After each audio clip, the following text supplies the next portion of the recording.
Despite all of that, independent record shops in the north say that business is on the up.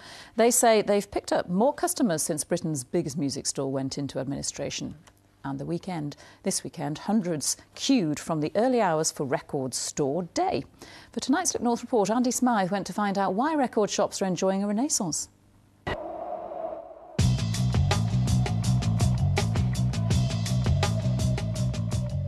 For record shops, it's Christmas. 144.84. Newcastle has 4 independent record stores.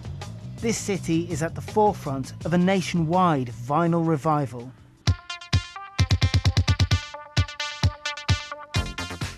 In 2009 we were down to 269 record stores, but now we've actually got more record stores than we had back then.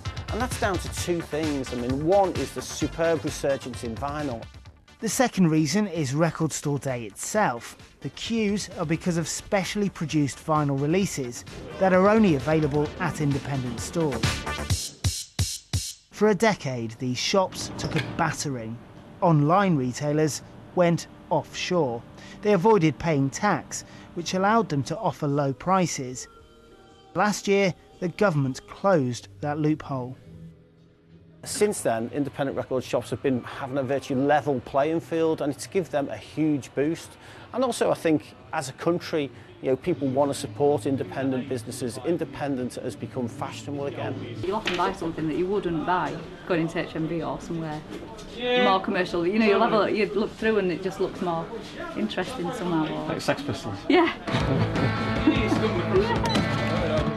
All of a sudden, people want to shop again, and they want to shop independently, and for music they want to have a tangible object again, so it's great.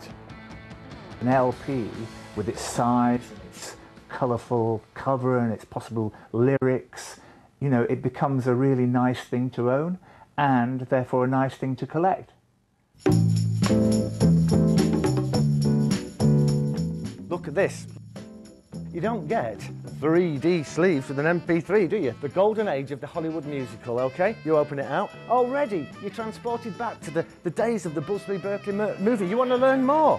Look, you open it up, it gets bigger and bigger. Look at that, there's a whole world of learning. There's an allure to the object.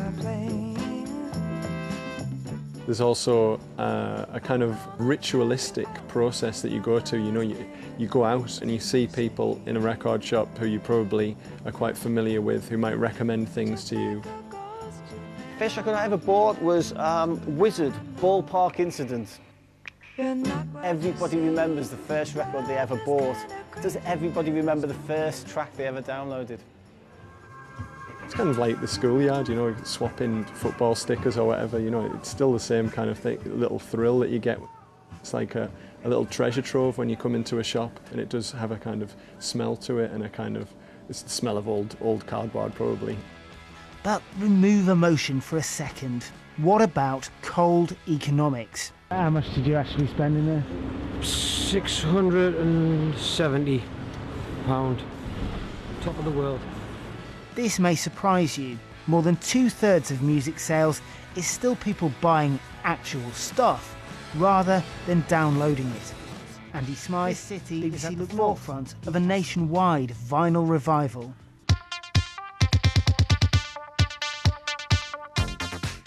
In 2009 we were down to 269 record stores, but now we've actually got more record stores than we had back then. And that's down to 2 things. I mean, one Andy is Smythe, BBC Look North, Newcastle.